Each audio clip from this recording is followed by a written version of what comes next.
think that's Stan, though. No, all the way back, yeah. Stanley Cobra with the Cato Institute. Recently, I read an editorial criticizing you for voting in the Malaysian parliament to condemn Israel on the Flotilla incident. So I thought you should have an explanation, an opportunity to explain why you voted the way you did, and also explain why this issue is so important that the Malaysian parliament would vote on it, would want to make its opinion. Yeah, thank you. Now, the Palestinian-Israeli conflict, though quite remote from our societies, but very emotive. And there's a sense, not only among Muslims, but to general Malaysians, Indonesians, and that there is a lack of determination on the part of even the United States to reach an amicable resolution of the conflict. There's of course no real debate or consensus what the position be. I represent a view, a solution, a two-state solution for the Palestinian-Israeli conflict. But the Flotilla issue, of course, was emotive and angered many Malaysians, because there were Malaysians in the ship, and Prime Minister Najib moved a motion condemning the barbaric act of the Zionist state of Israel.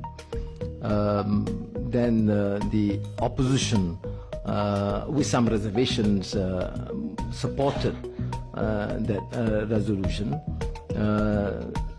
condemning the aggression. But I think generally Malaysians of course not as sophisticated in dealing with this question. For example, there's always this confusion between the term Jews, Israel, Zionists, all seen as one. But many of us are more concerned, so that there should not be an anti or racist, I should say, a racist position, anti-Jews or anti-Semitic, to valid criticism of some of the actions by the State of Israel. And I think I would reserve the right to then express, as we had expressed in many instances, against the corruption in the PLO administration of the past. And I think that is the position that many of us take. But this is one issue that I think the West, and the Europeans and the States have to address too. I know it is very contentious, it is complex, but you must get to engage both with the Palestinians and the Israelis, and I share that view, to find amicable. In Malaysia, first the Allah issue. I mean, it's completely insane, if not ridiculous, to suggest that you can impose upon others, non-Muslims, a law denying them the right to call their God whatever name. You can call any other name except Allah. So there's a law. And Christians, I mean, here, my brother Michael Bong is here, very strong networking with the Christians in Sarawak, rejected this. But this can only come from a ruling establishment or clique that is myopic, racist, or clearly intolerant and undemocratic.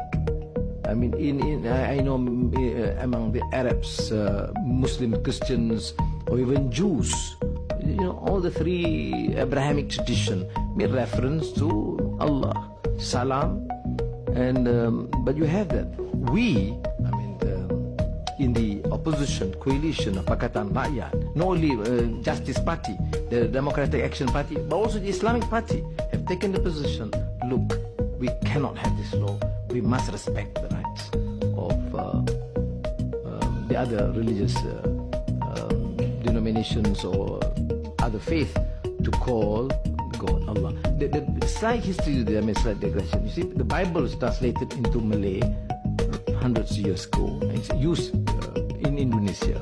When it's translated, and the name Allah was used.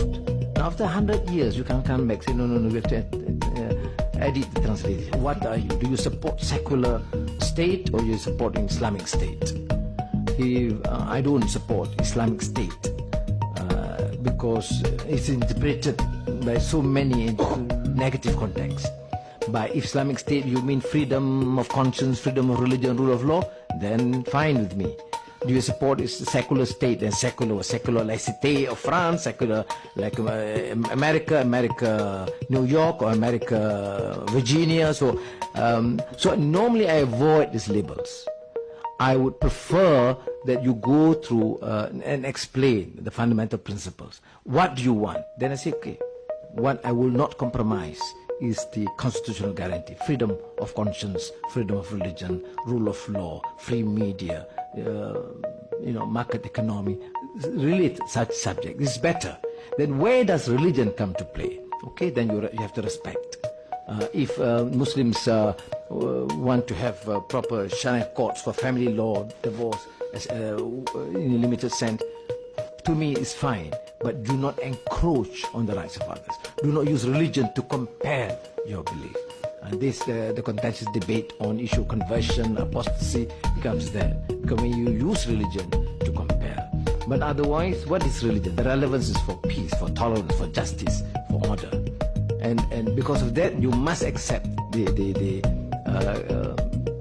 differences. You have to understand the limits. You understand it. I don't gamble. I don't drink. I mean, I drink water.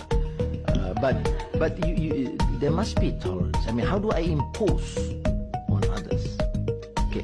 When the Malaysian authorities decided to cane a young girl for drinking beer, we objected.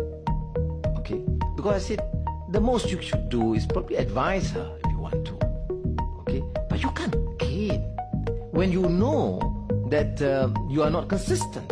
I know the rich and famous in the big hotels, they drink, Muslims, and it's tolerated. But because of a poor girl, you can't. I don't believe this is what religion stands for. So, where are the ulama? Where are the religious scholars? When it comes to this poor girl, you decide to cane her. When the rich and famous, you not only tolerate, you condone, and you support. Kiss their hands.